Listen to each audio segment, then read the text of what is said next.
Hey, Dan. Hi, Ari. I'm really happy to be here talking to you about movies. You and I sort of share a very similar sensibility, but that's also, I think, because your work really shaped my sensibility growing up. You're one of my favorite people to talk about movies with, and I'm excited to hear about how you came to love movies in the first place. You've talked about how when you were 4, you were deeply affected by the cover of a Strange Adventures comic, where there's this nuclear family that's boiling in extreme heat, but Yes. but all the water has been frozen, like the drinking water has been frozen. Yeah. And I was wondering if there are any film images that traumatized you in this way when you were a kid. Oh, thanks for making me be re-traumatized. I mean, as a kid, I come from a generation where all the movie theaters were gone. You know, that idea of growing up in the 40s and you just there's 5 movie theaters that you could walk to. But it was also before, video stores, DVDs, anything like that. So the only way you would see movies are if your parents would take you to a movie or if you could watch something on TV. And I was not really supposed to watch TV as a kid. So there were many times I would sort of sneak and watch a movie. I think the one I've discussed before is the movie Lady in a Cage, which I saw at a very young age. I had no idea what was going on. I lived with my grandmother, and so I very much imagined my grandmother was being assailed by James Caan and these other, degenerates. And it was very affecting, but there's a scene in that where Olivia de Havilland has these bent metal bars and she gouges out James Caan's eyes. It was just such a horrific idea. And there he is with these bleeding eye holes, which when I rewatched it were incredibly unconvincing. Like putty, yeah. It's just putty. But as a kid, it was so traumatic that somebody would even think that it stuck in my head forever. And that movie, I watched it dozens of times after that. It became a huge influence. Yeah, it's so direct as an Oedipal. It begins with that so incestuous clear cut. Stuff with her son, and then you have Olivia de Havilland it's part of the hagsploitation genre, but she was in her 40s. She was so young. Yeah, but still a hag to me. Yeah. That's a film that you actually introduced me to, and that was really revelatory for me because I realized that was this text that I didn't even realize was there. It's got such a deep misanthropy to it. It feels very, very useful for the way the world is nowadays. Yeah. It's it's bad in your house, but it's also really bad outside your house. Well, in the very first issue of your comic, 8-Ball, it's presented as an orgy of spite, vengeance, hopelessness, despair, and sexual perversion, which to me as a kid, that's all I wanted from narrative art. And I probably spent 10 seconds making that up. That was back when I had a real deadline, and it's just okay, what are some words? Yeah, and now I look back and I think okay, it was pretty close. Yeah, it is true. It's very much my influences at that time. Yeah, what were those influences? I mean, I know Russ Meyer was a huge one. Yeah, for when you. I first started doing, the comics that I'm sort of known for, I discovered Russ Meyer because John Waters said Faster Pussycat was his favorite film. Yeah. And at that point, it was absolutely unseeable. But I had a Betamax, and that was the very first film I found. I think I bought it and watched it 5,000 times because it has a quality that nothing I'd ever seen has, where it's the undertone of the film is very sincerely Russ Meyer's insane worldview. He's very, everything is cartoonish and sexualized and kind of innocent in a weird way, too. But it's oddly innocent. It's very, he was just an ex-GI who came back and somehow had the impetus to make his vision on film. And so it felt so different than the, at the time, all the films that were lauded would have been Gandhi, stuff like that, where it's you're feeling yes, I better appreciate this sensitive work about this great man, or, stuff and here was something that was just a true degenerate expressing his insane opinions. But still really joyful. And joyful, and the dialogue is so crazy that it's stuck in your head forever. Well, and one of the lines Like a Velvet Glove Cast in Iron Yeah. became the comic of yours that like was I would say the most revelatory for me as a kid. Yeah. The blonde girl says, like a velvet glove cast in iron, or like the gas chamber, Varla, a real fun gal, which means nothing. It's nonsense. And then Roger Ebert was able to do it so well with Beyond the Valley of the Dolls. Like, really. Ebert's dialogue is great in that because you imagine he thinks it's really like witty and funny, and it's kind of not. It's almost, but it's like, he wrote like, this is my happening and it freaks me out, thinking like that's something a real kid would say. And it's utterly not that. Yeah. But that's what makes it great. At what point did movie going become a big part of your life? Who were you going with? Was there a theater that you remember going to? Well, the theater in my neighborhood in Chicago, near the University of Chicago, was famous for the rats that would be crawling over your feet. A few years ago, I went to some museum where they had this special exhibit of I think it was like you're sailing around through the ocean. It was like a science museum, and there was like wind blowing on your feet, and I just had this flashback of the rats like running over my feet at the Hyde Park Theater. But I mean, nobody in my family really wanted to take me. My dad would go see movies by himself. He'd see adult movies, James Bond and things like that. And my mom really did not like movies. And so I remember every single movie I ever saw with my mom, which is a very random assortment. She took me to see the Goldie Hawn film Butterflies Are Free. To me, to be at a movie was nirvana, like to be able to go to a theater and sit and watch a movie. Like I remember going with a friend to see Chitty Chitty Bang Bang when I was 7. And I remember looking at my watch and going like, there's only 45 minutes left, and just wanting it to go forever. When I was 13, I went to see Young Frankenstein by myself. And then it was, game on. And I remember going to see Texas Chainsaw Massacre by myself in the far suburbs of Chicago when I was like 14, and just coming home like so traumatized, so terrified. So I saw, mostly all the like science fiction and horror movies of the day. I didn't go see Kramer versus Kramer or things like that. I remember when I was about 12 or 13, I saw The World of Henry Orient with Peter Sellers, and just the way those two girls run around New York, and it's just sort of this free, beautiful world where they can sort of live freely and take the subway and stalk Peter Sellers. That was very influential. Like I really wanted to be in a world where you could live like that. It seemed like such a beautiful existence, and it painted New York as this playground, which is, at the time I would have seen that it was like, when the murder rate was like 20,000 a year or something. It was like during the, Taxi Driver was a much more accurate depiction. But that movie really struck me. I always wanted to capture sort of the joyfulness of like that urban world.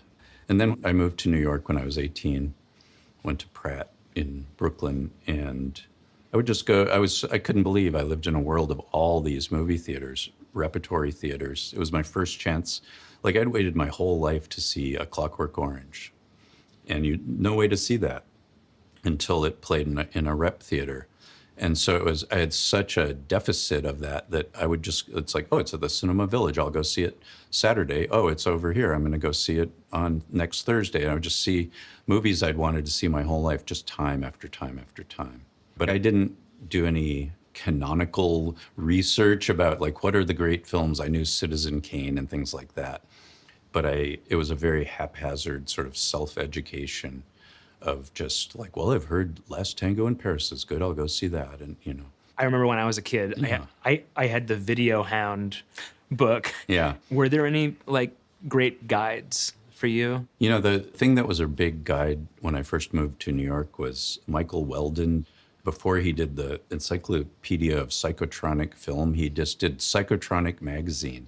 And it came out every week, and it was this incredibly exhaustive thing where if a movie had any element of having this kind of schlocky aspect to it that he very loosely kind of identified as as, like the realm of, Vincent Price and bad science fiction movies. He would alert you that it's, in the TV guide. And that was hugely influential because it was the kind of movies that I had seen as a teenager on TV and knew nothing about. There was no way to find out about these things. And so, like, I saw Carnival of Souls once when I was very young, and I felt like I had dreamed it. I couldn't believe it existed, like, outside of my brain. And to find out, to be able to read in Michael Weldon, Carnival of Souls was made, in Utah by an industrial filmmaker. It demystified so many things. Speaking of Carnival of Souls, I wanted to ask you about movies that follow a certain like dream logic, because I think you're so good at that. I think about like your comic, The Gold Mommy, and I really feel like you're among like a very select class of people that are really able to tap into how dreams work. I know one film that you turned me on to is Dementia, or Daughter of Horror, which really blew my mind and made so much sense as an influence for your work. A friend's dad took me to a double feature of Daughter of Horror and Un Chien Andalou, which is really a messed up thing to do to a 11-year-old. And so but then those kind of movies you can't remember if you really saw it or if it was a movie or what was that. Like ants were coming out of somebody's hand. Yeah, like that can't be. And of course, something like Daughter of Horror just doesn't make any sense. Like, how could it exist? Why would that get made? It's like an hour long. It's not even an hour. It's like 50 minutes with nobody you've ever seen. And, Ed McMahon doing the voiceover. I mean, it's just it's such a mystery in itself that it imbues the dream logic with even more mystery. Probably the biggest moment of my life as a film goer was going to the Waverly Theater in 1979 to see Eraserhead at midnight and not having a clue. I liked the poster. I thought, what a cool poster, great typography, and just leaving a totally changed person because it felt like, oh, this is what I've always wanted to do. And I knew this deep down, that I wanted to create this world that's so specific to me that it will project to others. And then I saw that he did that. Yeah. That he brought something so deep and specific into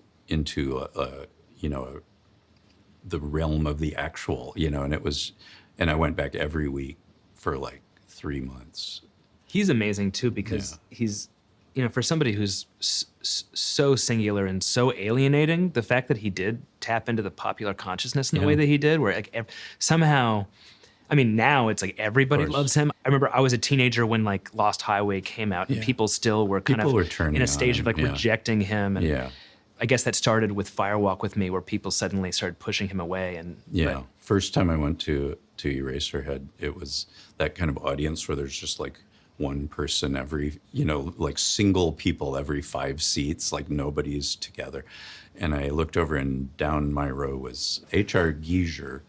And he was sitting there, and he had kind of like a bowl haircut, and he's just grinning. He's just like loving it so much. And I just felt like, I'm in the right place. You have the story of meeting Lynch at that luncheon. Yeah, I once, when Ghost World got nominated for Best Screenplay, we got to go to the Oscars luncheon, and they pick your seatmates by random. So they give me my number, and I go to my table, and I'm sitting with David Lynch and Albert Maysles. Wow, yeah. And I was so nervous. I was like, what do I say to David Lynch? He's my hero. My wife and I are there, and he's talking to Maysles, and he's talking to other Sissy Spacek and people like that. And finally he's like, well, I'm going to go back to my painting. He had like paint splattered pants on, and he gets up, and my wife heroically grabs him by the arm, and she said, I just want you to know that we love you. You're our hero. And he stopped for a moment. He went, out of sight. And he just walked away. It's the perfect moment. Do love that. So I feel like what defines your work more than anything is is your sense of humor. And, we've talked about Russ Meyer. I can see that that's a big source of a lot. But, Sure. But were there any other influences there? Yeah, I think I always found things that were unintentionally funny much funnier. Like to me, the funniest thing, and I still find him extremely funny, was Jack Webb, who did Dragnet, Yeah. and he made this movie called The D.I., Yeah. where he plays Sort of pre-Full Metal Jacket. Yeah, it's pre-Arlie Ermy by 30 years, where he is absolutely deranged, the most deranged character.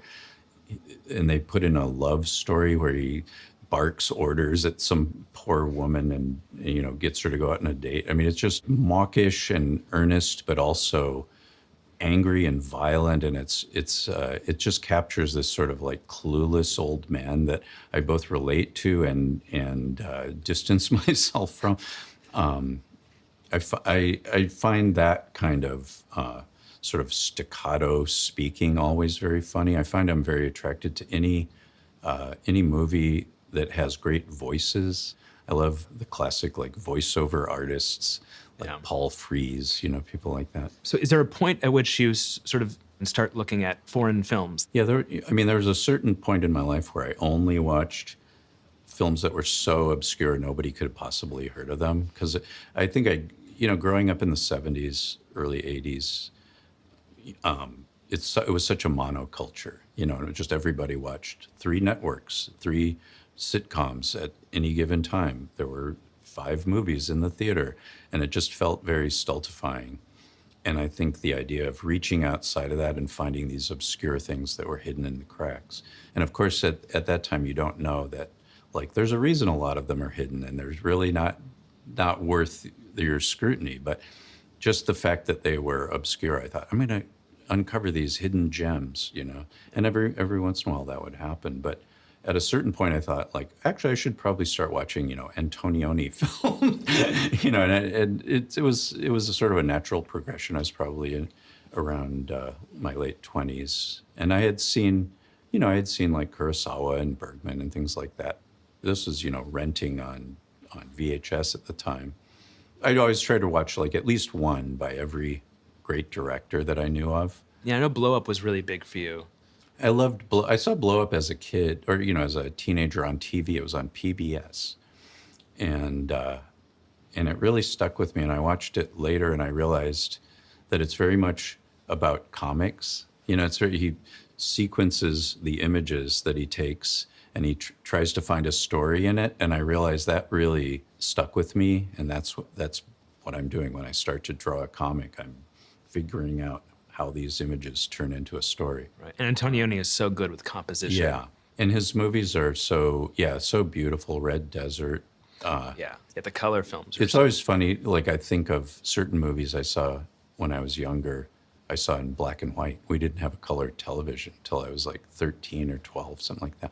So it's, I might have seen Blow Up in black and white for all I remember. But the end of the comic version of Ghost World is very much like the end of L'Eclisse, where you go back to all the spaces that the scenes played out in, but they're empty now. Yeah, a lot of times you don't notice things like that, and then you go back and go, oh, I just like drew a frame from that film. Who else were the big ones when you were young? Of those giants of the good directors. I mean, I was very obsessed with Orson Welles. Yeah. I'd one of the few movies as a personality or as a filmmaker. But I mean, he was. I grew up watching the Johnny Carson show, and the great Orsoni would come out and perform magic tricks, and I found it so incomprehensible that this character, this absurd, this guy who could just be like Gallagher or somebody, it was like also made the greatest film ever made. Yeah. And Citizen Kane was one of I saw it very young it was like at a library. They showed it, I think, and my dad took me, and I got it, right away. And it stuck with me. Xanadu feels like a very Clowesian. Very much so. Also that just Orson Welles as this like erudite, hyper-articulate He started as a cartoonist. The early articles are like, Orson Welles, 8, boy cartoonist. Yeah, that's a character So, that shows up in your stuff a lot. I love that type of sort of aggressively contrary raconteur who can absolutely best you in any argument, even if he's absolutely wrong about something and very touchy. But I love Magnificent Emerson's, even the non-perfect version. I still find it very beautiful. The abandoned ending. Yeah, I still think it's not what it could be, but I still think it's one of the great films. Yeah. And utterly devastating. Yeah. And the thing I love about the great directors, Hitchcock above them all, is every once in a while you just turn on, the television and like TCM will be on and you'll see 1 second of a film you haven't seen in 40 years and you just go, oh, it's Hitchcock. Yeah. Just like a long shot in Topaz or something, or there it is. Yeah. And that's, it's like an artist's style and drawing is very recognizable, but to have that in film is incredible. The Trouble with Harry especially somehow feels like a very Clowesian. The Trouble with Harry has wonderful titles by Saul Steinberg, my favorite artist, who, it's very much, he was going for like a New Yorker magazine, kind of Charles Addams thing. And the humor there is just so... I love the humor, the very so dark, indelible. Very dark humor. And that feeling for Americana, which is also really in your work. And he has a love of Northern California. I think you related it to the seaside in England. Yeah, the Birds and Vertigo. Birds, yeah. We live not too far from Bodega Bay where The Birds was filmed. And you can really go there and just be in The Birds. You can, look out and there's Mitch's Island over there and there's the Tides Diner and you can figure out where the gas station is that's set on fire and the little schoolhouse. And it's very much, that's the closest I have to like a religious experience. When I first moved to the Bay Area, to San Francisco, I used to go to Lombard Street and it's sit across the street from Scotty's apartment in Vertigo, which was exactly still there with the same 3 bushes in front had grown much taller. Yeah, you took me on the Vertigo tour when I was visiting you in Oakland. But unfortunately, somebody bought it and desecrated it, turned it into something else. To me, that's like a temple. Like, how was that allowed? You and I have been friends for a while, and, we'll Zoom once a week and kind of catch up on the movies we've been watching or the books we've been reading. And I've discovered a lot of my favorite films from you, and sometimes we'll discover something together. Like we recently, not that recently, a few years ago now, discovered Jack Garfine's like Something Wild, and that was like an epiphany. Mind blowing, yeah. I watch a movie almost every night, and by the end of the week, when I have a little diary and I write down every movie I watched, and by the end of the week, I'm like, what was that one again? So I really can't remember like most of them, and a month later I look back and go, I could watch this again and I wouldn't even remember. But that one, it was like so indelible. I felt like, okay, I could just remember every second of it because it was such a revelatory way of telling a story, and that ending ending was it's so disturbing and yet so true in such a way that that shocked me. It was like seeing a truly shocking image where it's just absolutely indelible. Shocking that it wasn't appreciated when it came out. It's not like really, so clearly. It's clearly designed to repel an audience. But unforgettable. Who could have seen that film and had it and left it behind? We both sort of came to Michael Romer recently, as did everybody else. I had seen The Plot Against Harry when it was re-released and felt like, okay, here's this incredible lost film. Now we're going to see all these films by this guy, and then never heard a word from him again.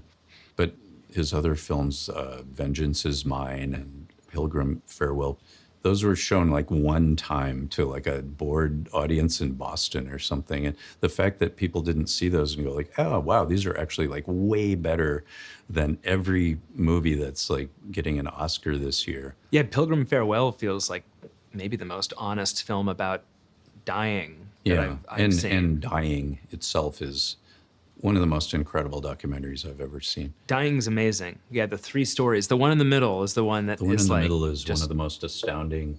Every don't know how he got single it. moment is perfectly assembled with that to woman, an the wife. absolutely devastating conclusion. For me, it's very interesting. Like, I go to a movie and I turn off my sensibilities about how it's made. You know, even though I've seen movies being made, I try to just get lost. I'm in the world of the movie. I try to do this in my comics too, where you're reading it and you're walking around in the comic. Yeah. And so I don't think about how things are made, and then you're always pointing out, like, well, that cut, you know, that zoom, that tracking shot. And I never noticed those things till a second time. And it's great to see it through the eye of somebody who has the technical knowledge to understand all that. And Trouble with Harry that you mentioned, I love that beautiful That world. autumn I mean, world, that really yeah. feels like if, you know, God said you have to pick a movie to live in, why not? You know, the little artists community in Maine with the fall colors. Yeah, there are a few films he made in the 50s where I don't know what they did with They look with unlike color. anything else. Like Yeah. Vertigo, Trouble with Harry, Rear Window. Rear Window especially. Yeah. I mean, it's Yeah. so saturated and so like I do always fantasize about being the guy Jimmy Stewart in Rear Window, where you have just this great view of like 12 movies going on at once.